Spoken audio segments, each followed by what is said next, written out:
Good morning and welcome back this morning. So today's topic is going to be, I look so short. Maybe that makes better. Um, today's video is about leaving home and grieving that loss, which is a pattern that we see frequently in fairy tales. So I just talked on Thursday about how the mind loves stories. And it actually, I don't know if it's actually the mind or the ego, but it likes to have a closed loop on the story. It wants resolution. So it doesn't really like the open loop at the end because it makes us feel uncomfortable and it puts us in the unknown where we're generally uncomfortable with uncertainty. So we have all developed over time all these mechanisms for getting out of that place of uncertainty. One of the things we can do is we can go into our mind and we can think about it. We can try to resolve it and close the loop in our head. We can distract ourselves with busyness and with running away. We can have, and when we go into the mind, it's like this cyclical thinking. You can find yourself like running over these same scenarios, like where you're debating or you're arguing or you're trying to find a resolution on it and close that loop. So you can be like defending your position, or you can be making things worse for yourself by thinking about catastrophic outcomes. So that makes us more inclined to attempt to prematurely seek resolution, because right or wrong doesn't really matter. We just want that loop to be closed. So people in TV who write TV shows know all about this little mechanism we have. And so that's why we have the cliffhanger. And so if you have a season of something that's like an ongoing story, then you notice like they put these cliffhangers at the end of every episode to get you to watch. That's why we binge watch on Netflix, right? Because you want to get to that satisfaction of having that resolution at the end of the story and getting the question solved. So at the end of the season, they have to leave you with a big cliffhanger so that you will carry you until the next season begins. So they save that big one for the end of the season, right? To get you to keep coming back. So, as a depth psychologist, which if you've listened to me for any length of time, you know that I am fascinated with archetypal cultural events as much as stories, dreams, myths, fairy tales. And so I was intrigued last Sunday so this is not political commentary. This is looking archetypally at a major cultural event that we've had, which is Biden stepping down from the race. And so what happened when I heard was like I spontaneously broke into tears that were completely out of proportion for the situation. So I knew like something else is happening here because I've had this happen to me before where I'm crying and it doesn't match the situation. So I kind of just thought it was something for me on a deeper level, which of course it has some personal relevance. But then I heard other people saying that they were crying and they couldn't stop, or that they had this deep grief, or like people getting all emotional about the situation. So I thought, maybe this is an archetypal event. So I've talked before about Wonder Woman, which was very similar, because with that situation, I just kept hearing from women online. Basically, I just hear women talking about going to see the movie and crying. Of course, if you heard this, we talked about this before. I mean, Wonder Woman is, it's not exactly the kind of movie you typically are going to cry at. So I was really curious, and I thought, well, something's happening here in an archetypal level. And I wanted to know, like, what is it that's making them cry? To understand, archetypally what's happening to the collective unconscious. And I went and saw that there was this, it was a situation where they were portraying a woman as fearless. And it just was so unusual to see that type of a situation where like the masculine was afraid and the feminine was saying like, I'm going to do this anyway, and fearlessly did it. So that was when I broke into tears, and I was like, okay, well, this is the point what we're talking about. And so at a deeper level, it was this kind of soul moment, a moment which is what I find when these moments have happened to me in my life previously, that like on some level the soul knew what was coming, and the soul knew at a deeper level what the situation was about. Like watching the movie, I was able to comprehend what it was about. But like I said, historically in my own life, when it was happening, when I would cry, I wouldn't have any idea why until time had gone by, and then I looked back and said, "Oh, I knew." And usually, for me, historically, when these things have happened, it's been because of an ending. So this is interesting to me that that's kind of what's happened here as well. That there was this kind of ending happening here. So other cultural events that you might have heard me talk about before, again, just to emphasize, this is not about political commentary. So I don't want to get into the politics of this, of what's right and what's wrong, what's up and what's down.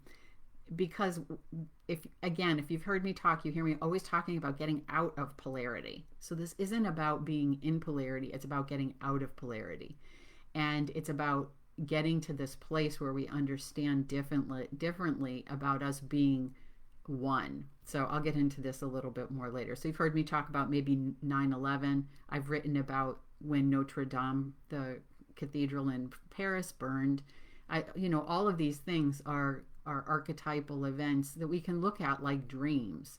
So I see this situation as being something like that too. So instead of comparing it to a dream, here I'm going to talk about it in terms of the fairy tales. So for the past 3 weeks since Biden's debate, people have been feeling less and less safe. They've been feeling like there's been a lot of attention on it, his behavior, how that didn't go well, and people feel feel uncomfortable with it. So they felt, I think, that he can't defend and protect us. And so that also added to the feeling of not being safe. So when people don't feel safe, that's typically they want to like end that situation, which is, again, like during childhood, we develop all these mechanisms in order to get away from the open loop in the story and feelings of not being safe. Kids love to feel safe, to feel they can, to thrive. So people will rush to conclusions, like I said, that the mind can do to close the loop of the story and to get out of that discomfort. So in the process, they can miss things. They can miss the emotion of the situation because the discomfort is pushing them forward to sometimes prematurely conclude things in order to get out of that. And so with this latest development in the presidential race, and as I said, it suggests there's an archetypal component to it, and that it's the soul's response to the situation. So in this country, we've had men at the helm since the founding, really. So there may have been women who influenced them on the sidelines, as has happened previously. But essentially, there's always been a masculine as the leader of this country. And so this is a passing of the baton, but not just to a younger generation, which is a lot of the ways that they've positioned it, but because we've had young presidents before, but to a woman. And that is what's unique here, I think. So in the fairy tales, the parallel in the process of transforming consciousness, I think, is when the young feminine leaves home, and most especially her father. And why I say that is because, as I've said many times before when talking about the fairy tales, that the mother is often sidelined, or she's like the kind of the original mother. She's or that like she's like there's the stepmother. There's all these other people that take that place. So he plays a main role because he frequently is the catalyst for her departure. He's the reason she ends up leaving. it's often him that causes that to happen. So you can kind of see where I'm going with this. Like the parallels here are really interesting. So the grief then would arise from leaving the parental father consciousness behind. And so what's interesting for me about this is that I've been working on this for at another level for probably maybe 2 weeks now. I think it's been. So I really decided to take another deep dive into father consciousness and the role it plays, and really looking at it more deeply. And so I realized that there's this deep sadness around leaving the parental consciousness, which because then you're in the family consciousness, really, because you're cast adrift. It's like, this is your structure, this is your safe place, this is, even if your family wasn't safe, it's all you've ever known. Essentially, it's the kind of the framework that can be shape everything about your world was created through that structure, let's say. And so the idea of leaving it, especially at an ego level, is a bit scary. It's a bit because it's like literally walking right out of what's known and into what's unknown. So that's where the safety comes from, is just that it's the known, it's the predictable. You know how things are going to go typically. You know how people are going to act. You know what's expected of you. You know what the beliefs are. It's not an uncertain situation, but to leave that behind is.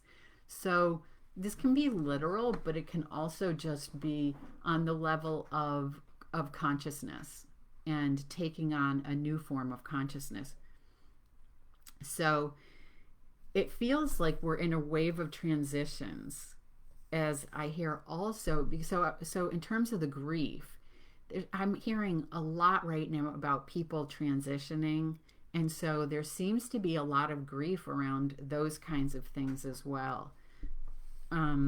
So I really think that this is a period for honoring that and acknowledging that. And it just, in a way, it kind of, to me, it felt like unusual, because it just didn't seem like you can think of like maybe the grieving season being in the fall. So I suppose it doesn't have to necessarily line up with our outer seasons, but it really is like a fall season, a letting go season, and a grieving what we're letting go. Because when we don't do that, we come back to it. So it's never a good thing to bypass these kinds of things. So in the Handless Maiden, when she leaves her parents, you might remember, she has to surrender to Providence.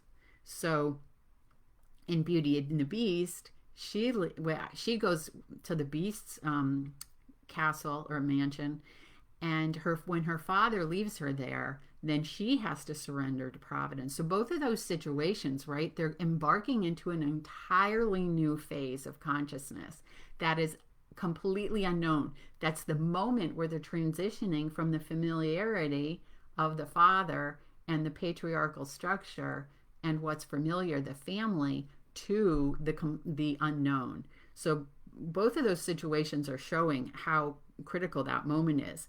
And it's not a simple thing, but it's challenging to let go, especially considering in both of those situations, the fathers were the reason why they had to leave. So you have to trust what's not unseen, trust life, and trust the bigger story that's unfolding. So because the story is left open and the loop isn't closed, we're in uncertainty, and it's a time of surrendering to Providence. So this is the moment of pause, which is why the moment of surrender and letting go of control is important to the story. It's a time to feel what's really felt, what is under the surface. And so it's important to give space and time to really acknowledging the importance of the moment. And like if the heroine leaves her home of origin and she just launches into the next thing and isn't grieving what she's left behind, then she's not fully processing the moment and what the moment is there to evoke from her. It's like like if we've talked before, if life is happening for us, then the moment is happening. And at this moment, I think collectively, this moment is happening for us to process. And so that's important right now. And we have to accept the comfort of being in the unknown when you leave that old consciousness behind. So what happened with the Democrats in this situation was there was this crazy rush to fill the void, which bypassed this opportunity to feel the moment and to be in the moment. Some people did. I'm not saying nobody did, but many, it was this jump on this train.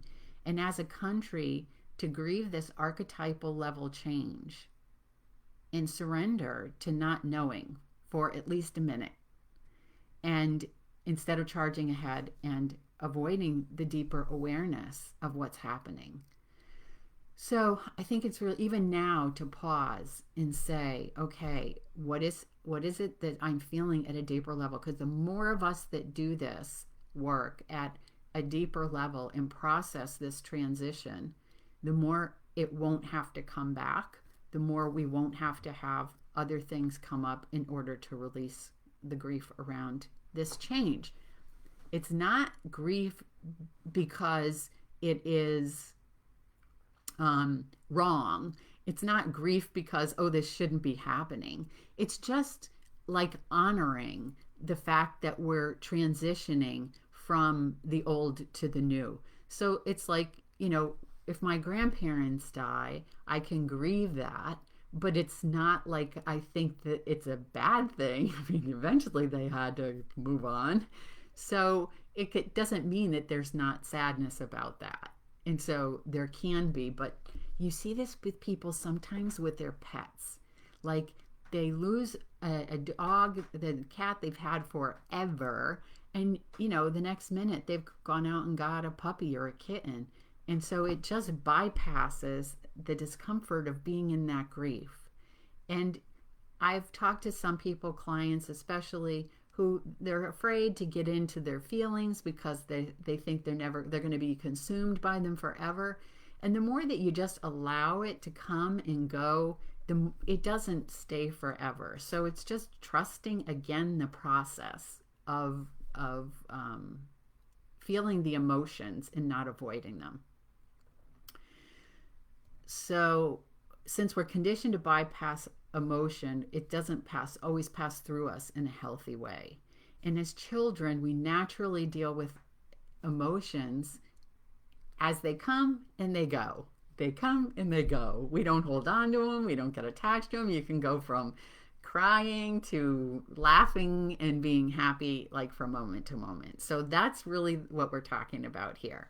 So whenever we avoid something, it usually comes back later to be felt. So we want to pause and allow ourselves to be in the discomfort of the unknown and not rush to fill the void. So now I'm not sure we can do that specifically, although there still is an unknown factor to what's going on. So it's really just being aware of the deeper strata of the moment and being in the void. So just gaining comfort, because realistically, this may be a moment where we feel like we've closed the loop, but essentially the loop is not closed. The loop is not closed for a while. So, and most likely as we evolve in consciousness, that this loop is going to be opened again at some point. And it's really knowing how we can transition the next time it comes, and being able to see that it is a repeat of this situation, and allowing again,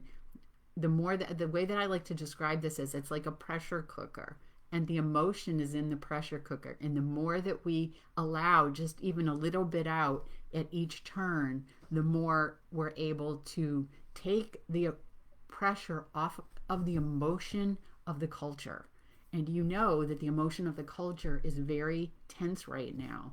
So as we do this work, we're affecting the collective, and we're helping the collective to tone down the volume emotionally on what's going on. And so,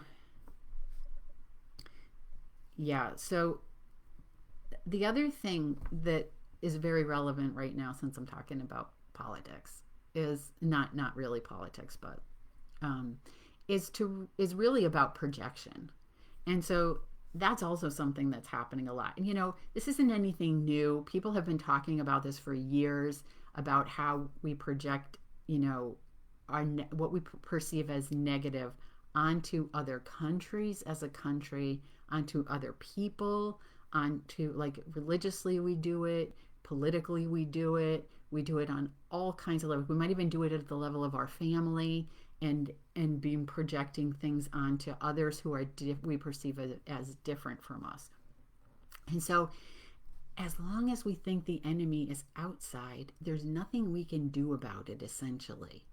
But we've talked about in the fairy tales, the stepmother, the stepsisters. It's so easy, and often even I can, like, superficially, like, be like, okay, they're not good, right? The stepsisters, who are just, they're trouble. They aren't always kind to the heroine, or the stepmother who isn't kind. It's so easy to just be like, they're bad and she's good.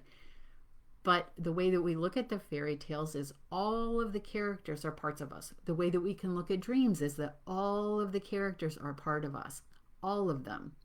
And so in physics, we know that on an energetic level, it's all connected. It's just one big quantum soup. So the fact that we project is that we take things inside of ourselves and project them out, which I've also talked before. It's like a kind of a cool mechanism about the way life and we work is in a negative sense. What we do is we project what we don't like, what we don't believe is possible for us, what we don't know about ourselves. We project it all out. What's in the unconscious, meaning what we don't know about ourselves. And so we project it all out. So life does that so we can see what's in the unconscious. So the more that we take the projections back, it does two things. One is it frees us from being triggered by outside circumstances. And two, we take our power back inside of us. Because as long as something outside has the power to create an emotional reaction in us, then our power is given away.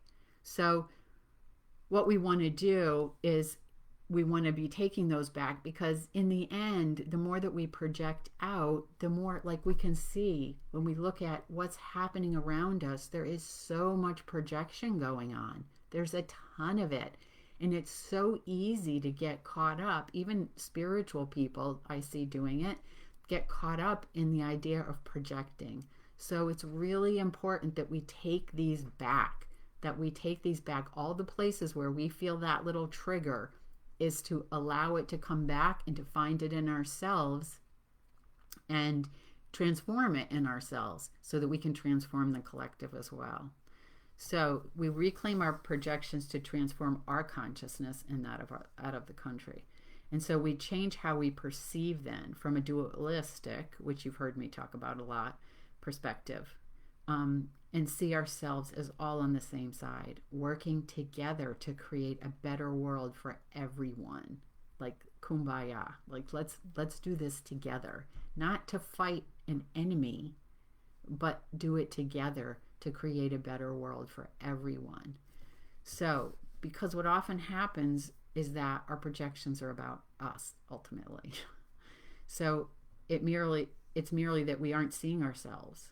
When we resolve the projection, the emotional energy gets deflated. We stop projecting that outside of ourselves, and we end up in a place of neutrality. And so anytime we're triggered by the outer situation, we've given our power away. So it's easy with politics, especially now, because there's so much fear attached to all of it. So when we project, we're often unconscious about what we're doing and why. So again, we've been talking about this for years with regard to the culture, not the culture, but the countries projecting it onto other countries and stuff like that.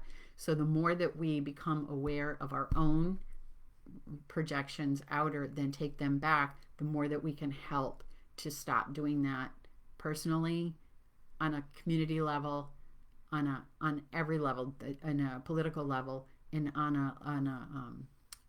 a level in terms of the country and the world, really. So in the fairy tales, the stepmothers, stepsisters, beast, devil, and ego are all parts of us. They're all parts of us. So we're not looking to, and I say devil, the devil is the ego in the story. It's a symbol. So we're not looking at things correctly when we see everything as, the bad stuff is over there and the good stuff is in here. So we're all one, and the more we transform the enemy within, the more we stop projecting it outside of ourselves. So the more we see clearly outside and can reclaim these parts of us inside, the more we are neutral observers and can remain stable and unwavering in the face of chaos and uncertainty, because that's where we are. We are in a place of uncertainty. And the more that you can do this, the more that you can transform this in yourself, the more that you feel safe in yourself. And so there's not this need to overreact when an emotion comes. When you feel safe, you can allow yourself to be in the unknown. You can allow yourself to be in uncertainty and instability. And probably that's going to be for a while at least. So the more that we are comfortable with these things, the more that we can remain steady in the face of uncertainty. So things are going to keep changing around us. And so we can feel safe in ourselves and life as the evolution of consciousness unfolds for humanity. We're in it. And we're seeing it. And it seems like the volume gets turned up. I know a lot of people talking about these past week to 3 weeks have been talking about how rapidly the news is changing. I mean, it's just week after week, day after day, like day to day, we're in this like major news cycle happening. So the more that we become comfortable with this, the more that we're not jumping on the express train out of the moment to try to feel safe again. So the safety is inside of us. It's not in controlling things outside of us. So that's where we want to go. And in essence, that's what fairy tales are have been talking about, and that's what we've been talking about for a long time. It's a part of everything. The handless maiden surrenders to providence. The Beauty and the Beast surrenders to providence. They know, okay, I'm in the unknown. I can't control this because I have no precedent, which you've heard me talk about. If you're in the mind goes to the past and it says, okay, what happened before, and now how am I going to get through this? Well, when there is no what happened before, because this has never happened before, then all you can do is be in the moment. And the more you're afraid, the more you're not in the moment, the more that you're out of the moment. So the more neutral you become, the more you can be present, and the more you can make decisions and choices and feel the moment and react from a place that is not fearful. So the more that you're in the moment, the more that you're able to respond in a new way instead of reacting to situations based on the past. So these are all things that you've heard me talk about with respect to the fairy tales. So it's really nothing new, but I thought this was really an interesting time to connect it to the fairy tales, and especially in terms of leaving the Father's house. It really feels like we're in it. So as a country, this would be a momentous occasion that we would see that something new is arising. We don't know what it is. We haven't been here before. So we have to be able to be stable. We have to be able to feel okay and be able to process each moment as it comes and not avoid it.